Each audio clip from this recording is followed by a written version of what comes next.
ដើម្បីឲ្យជាមួយនឹងហាររបស់ Line ក៏ដូចជាភាសារបស់មីម៉ូក្នុងការបញ្ចេញសម្លេងដូចគ្នាបាទចឹង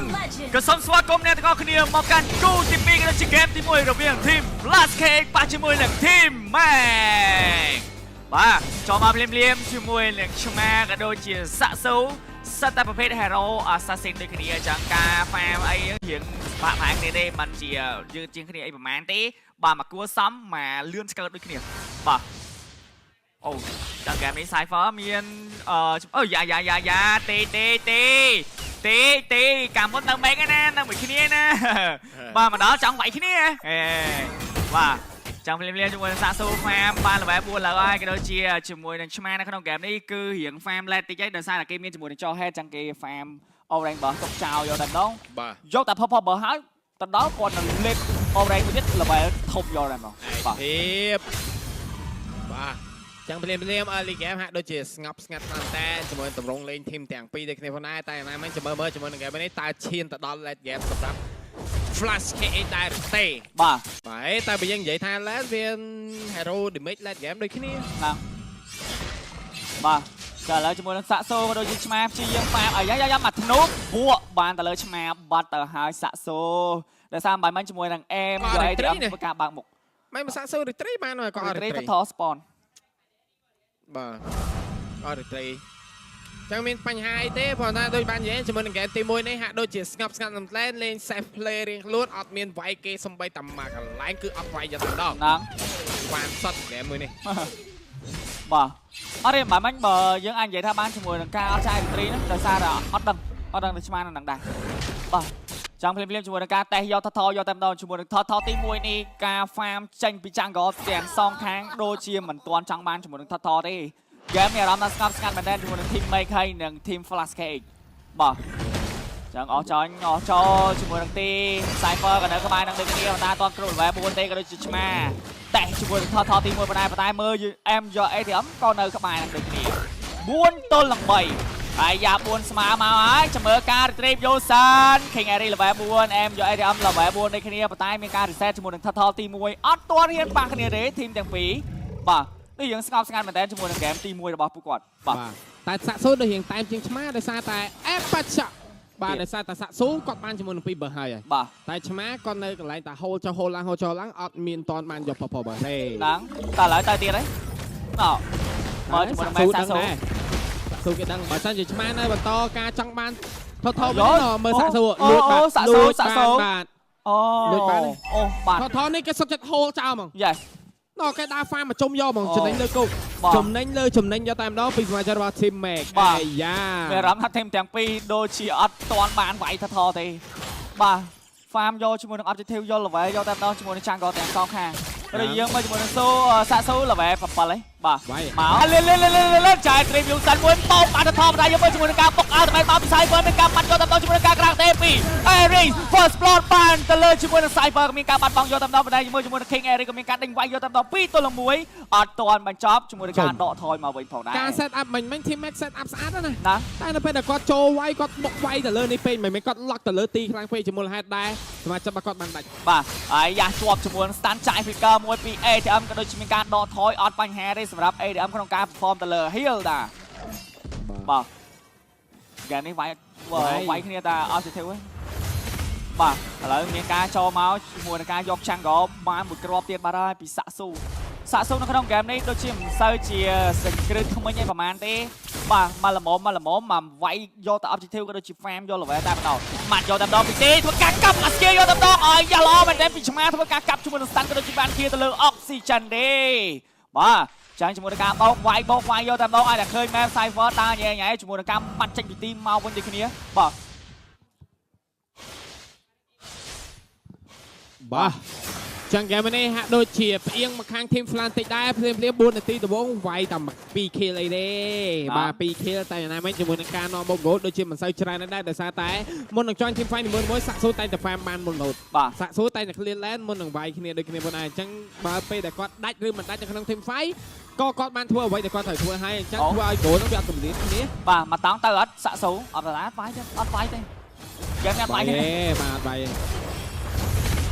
បាទ ចឹងថតទី2នឹងការមកក្នុងពេលបន្តិចទៀតនេះផងដែរអ្វីដែលសំខាន់ជាមួយនឹងការ set up ពីសមាជិករបស់ team ទាំងពីរល្អដូចគ្នា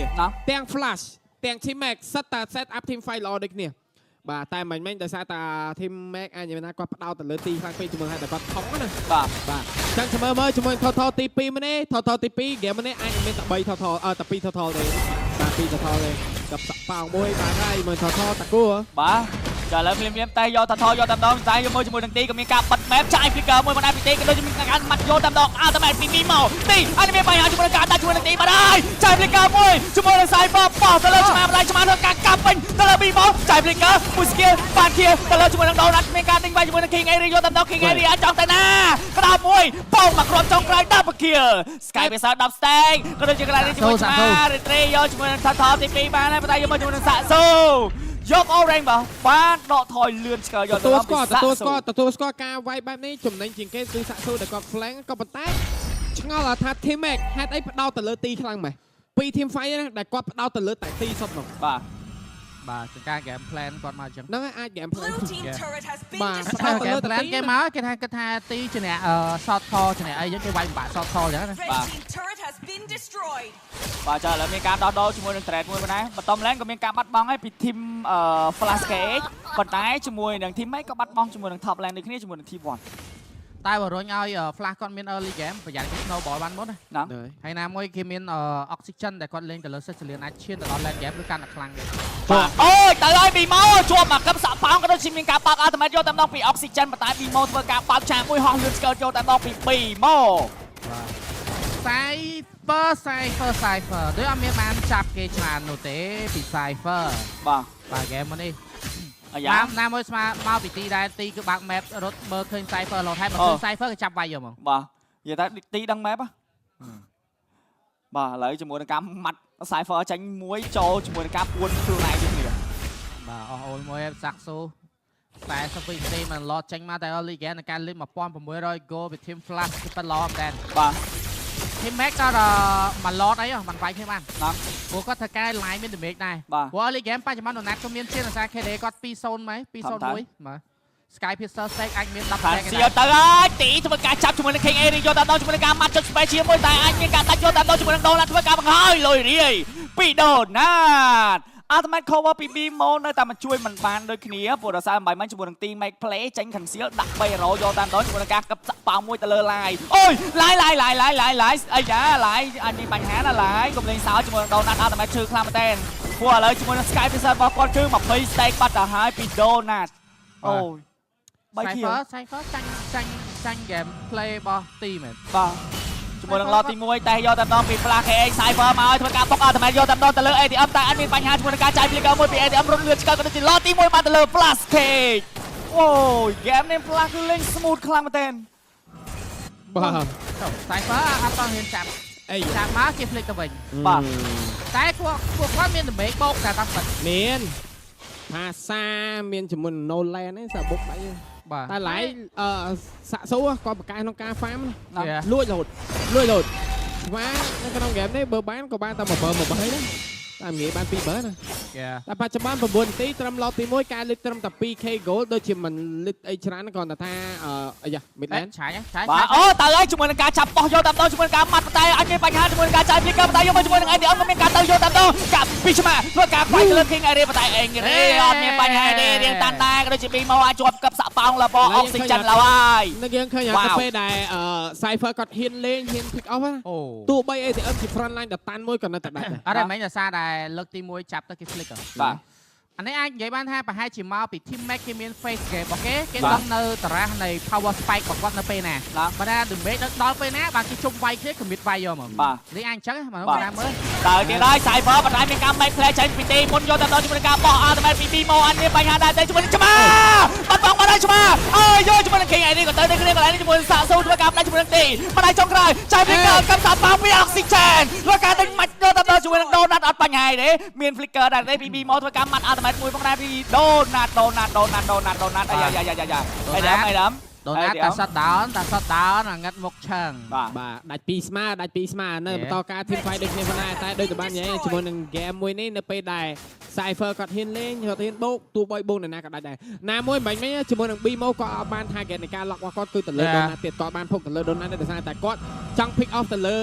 ឆ្មាពេកបាទអញ្ចឹងជាមូលហេតុដែរទទួលស្គាល់ការ pick off ដែរក៏ប៉ុន្តែ Donut ក៏ free damage ដែរអញ្ចឹងបើសិនជាបន្តិចទៀតណាបើសិនជា teammate គាត់ចាប់ផ្ដើមមាន damage ផាសារបស់ BMO តែងតែ lock ទៅលើ Donut ហ្មងតែ2បន្តុក3បន្តុករត់ចាក់ជើងគ្នាយកហ្មងអញ្ចឹងធ្វើឲ្យសមាជិករបស់គាត់អត់មាន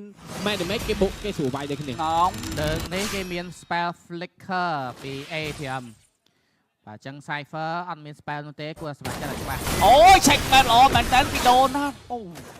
តែមែន check map មួយត្រូវពីរ៉ូធ្វើការហត់លឿនឆ្កើយកតែម្ដងពីសមាជិករបស់ team ហ្មងអូខេព្រោះវាយឡើងនេះដើម្បីឲ្យ split យក turret ឬក៏យ៉ាងណាតែដោយសារតែ lot នៅខាងលើដូចជាពិបាកតិចបាទពិបាក split លើមែនតើព្រោះ tier 1 turret នេះអាចនឹងនៅបន្តដដែលជាមួយនឹង lot ទី2ដល់ lot ទី1គឺប្រឡែងចោល clear ឲ្យ free ពីខាង team Flash គេដោយសារសមាជិកដាច់12ដូននឹង2ហ្នឹងបញ្ញវន្តការ Cypher និយាយពី map ដូចជា map តិចជាងទៅលើទីជាមួយនឹងការបើក map ណាបាទប៉ុន្តែខ្ញុំឃើញអ្វីដែលខ្ញុំកាត់ចំណាំមួយគឺ King Ari គាត់យកជាមួយនឹង Emblem Full Cell ទៅEmblem កាត់ជាមួយនឹង cool down ទៅលើ spell ហើយនឹង active item ដែលគេទៅធ្វើការផ្លាស់ប្ដូរបាទចាឥឡូវជាមួយនឹង lot ទី2បានចេញមកហើយកັບសាប៉ាងមួយពី Oxygen ធ្វើការវាយទៅលើ King Ari ឈឺខ្លាំងមែនតើជាមួយនឹង ATM flank ពីខាងក្រោយអាចនឹង lock ទៅលើ BMO ឬក៏យ៉ាងណាជាមួយនឹងការយក lot reset ឬក៏មិន reset បាត់ទៅហើយ cancel ទៅហើយពីទេ1 2 3បុកចាប់ជាមួយនឹង King Ari មុនគេយក lot ដល់ជាមួយនឹងការប្រើ spell ជាម្ដងក៏មានការវាយពីខាងក្រោយចែក flicker មួយម្ដងពីរជាមួយនឹង ATM អាចមានបញ្ហាដែរទេជាមួយនឹងសាកសូធ្វើការដាក់ម្ដងទៅហើយជាមួយនឹង ATM អត់តាន់ទេពីសាកសូ game plan បាញ់មិញលោមែនទេបោះកាទេលយក slow ពី King Ari គេបកក្រោយបង្ហើយជាមួយនឹងឲ្យ ATM អស់ spell flicker ឲ្យសាកសូចំណាប់បង្ហើយទៅលើ ATM យកតែម្ដង wow what a plan ពីខាង team Mac បាទបាញ់មិញបាទអូយទេបាក់ជើងពុកអត់តែយកតាមដងទីអាចមានបញ្ហាដែរទៅជាមួយនឹងការចាយ flicker មកដល់ក្តោបអត់ទៅទេបាត់បង់បាត់ហើយជាមួយនឹងទីក៏ជាវត្តមានរបស់ BMO ក៏ចោលតែយកតាមដង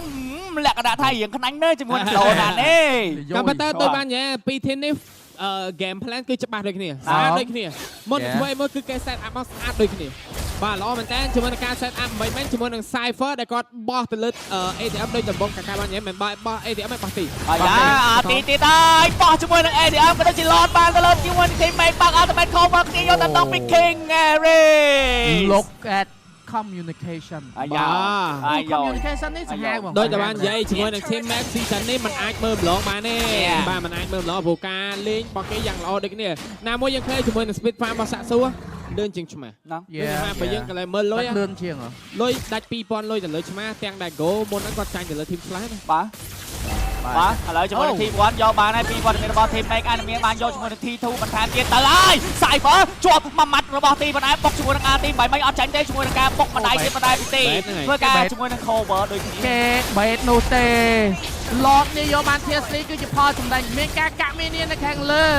ក៏ដូចជារុញមីនៀនបុកជាមួយនឹង tier 1 និង tier 2 go ដែលទាញយកមកវិញពី 2K បច្ចុប្បន្នការក្រាបទេទៅហើយពី King Ari Oxygen ធ្វើការក្តោបកោបសក់កងយកតាមដងជាមួយនឹង Cypher បន្តអត់បញ្ហាទេជាមួយនឹង T2 ក៏មានការយកបានបន្តជាមួយនឹង ATM ក៏មានការទៅយកតាមដង ATM ចង់ flank ពីខាងក្រៅគេដឹងមុនជាមួយនឹងការម៉ាត់ចេញពីសាកសូដើម្បីចេញមកទាំងកង់យកតាមដងបាទតែមែនពី BMO ទៅជាមួយនឹង game នេះអាចមានការយកបាន T3 ដែរទេមានការដកថយក៏ដូចជា clear ជាមួយនឹង land បានល្អខ្លាំងតែពីវត្តមានរបស់ team គាត់តាន់ណាទី1គាត់មាន spell flicker ទៀតហើយគាត់ត្រូវមើលឲ្យធំថាសាកស៊ូមានប្រលេះហេតុតែស៊ីអញ្ចឹង damage តាមមួយផ្លែតគាត់ទៅយកមកអូសំខាន់គាត់ចេញ AC នៅបាទបើគាត់មាន AC អាចទប់បានណាមួយ damage បច្ចុប្បន្នមាន BMO មាន live សិតតែជា damage ដែល nuke damage ដែរអញ្ចឹងបើសិនជាគាត់នៅតែឲ្យដើរ front line ឬមួយក៏ឲ្យសមាជិករបស់ teammate ចាប់បានណាម៉ាំងគឺទៅយកតែបងដូចឥឡូវដូចខ្ញុំនិយាយអត់ណៃកើនៅ early game គាត់អត់ចង់វាយអូគាត់អត់ចង់វាយគឺដោយសារតែ damage គាត់អត់ទាន់ដល់ជាមួយនឹងការបោះចូលមកគឺគេតែងតែបេតគាត់ដោយសារចាយជាមួយ spell ក៏ដូចជាការចាប់មកពីទីតែនៅពេលដែលគាត់មាន damage គ្រប់គ្រាន់នៅទី1អាចមានឱកាសរុញឲ្យសមាជិកដែលចូលមកជួយនឹងអត់ហ៊ានចូលជួយទី2មាន damage វាយទៅលើ backline ដូចជា ATM អញ្ចឹងដល់គាត់ដឹងថាគាត់ត្រូវលេង first game នៅដល់នាទីប៉ុណ្ណាដែលជា power spike នៃ damage របស់គាត់ហ្នឹងដើម្បីលេង team fight ជាមួយនឹងខាង team Flash Cake wow team Mac តែ team Flash Cake អាចនឹងដឹងគេដឹងទីដឹងចូលមកជាមួយនឹង ATM បើកមុខដូចមានការបើក ultimate យកតែម្ដងរត់លឿនឆ្កឹតសាក់ស៊ូអត់បញ្ហាទេសម្រាប់គាត់បាទអូចាយ retreat អូឆ្មាមិញយកអត់បានហងបាទសាក់ស៊ូ retreat យកហ្នឹងហើយ cho tôi được trick ở đang thấy vừa lót 30 scan tiền nào ណង បាទជាមួយនឹង emote liquid ដោ មានអារម្មណ៍ថា emote ហ្នឹងដូចជានេះហ៎ ឌឺ ចាប់ដើមឌឺទៀតនេះ ណង ចំ emote ហ្នឹង emote លើគេចាញ់អាឌឺបានឡើយ ខ្ញុំដល់ផ្ទះតិចមួយដែរមក ដល់ផ្ទះសុំមេមួយ តែ ដែរ មួយហ្នឹងខ្ញុំទិញទាំងអស់ហ្មង អូកប់ ទាំងអស់ហ្វីលីពីនដូចជាមាន4ហើយឥណ្ឌូមាន4ហើយ ចឹងដល់សុំមេអ្នកមើលទៀត ណងមេយើងនៅក្រោមហ្មង អត់ចេះស្ដាប់ខ្មែរអត់ចេះស្ដាប់ខ្មែរ បាទ I love you and I love your diamond បាទចាឥឡូវភ្លាមៗជាមួយនឹង Lord ក៏មានការ spawn មកវិញគ្នារយៈពេល15នាទីហើយទីបាទ Mate take មើលជាមួយនឹង King Aris ក៏នៅនឹងដូចគ្នាហើយរំតានអត់ ហ្គេមនេះបើសិនជាអាចខ្ញុំជឿថា team match នឹងលេងធ្វើមិនឲ្យមាន pressure គេធ្វើចឹងគេ គេនឹង hold គេនឹង hold game នេះធ្វើមិនឲ្យមាន pressure តែយ៉ាងណាមិនក៏ត្រូវគួរប្រយ័ត្នជាមួយ damage របស់ oxygen ដែរនៅពេលដែលរត់តឡាតឃើញឲ្យ Sicilian KD ក៏ល្អដូចគ្នាអញ្ចឹងបើ game នេះរត់តឡាតរត់តែពិបាករបស់ Sicilian របស់ oxygen បាទមាននេះខាងលើក៏រៀង pressure រុញដែរខាងក្រោមរុញទៅអូ look at that ណង look at that និយាយទៅតាំងពី ម៉ែ ថត វ៉ាន់នេះអី អត់ទេគេលួច orange មើល Hilda AC ដែរតែគាត់តែការ twilight មួយទៀតមិនតបជាប់ damage នោះឈឺខ្លាំងពេក បាទ បាទហើយ focus smack ដែលជាអំឡំរបស់ទីគាត់យកបន្ថែម damage ដានទៅលើ enemy 6% នៅពេលដែលយើងប្រើ skill ហើយបូក move speed យើង 10% ទៀត បាទ អូយមាន pressure team flash ខ្ញុំសម័យរូបភាពមាន pressure ហ្មងជាពិសេសដូចកន្លងសាសាក់ស៊ូ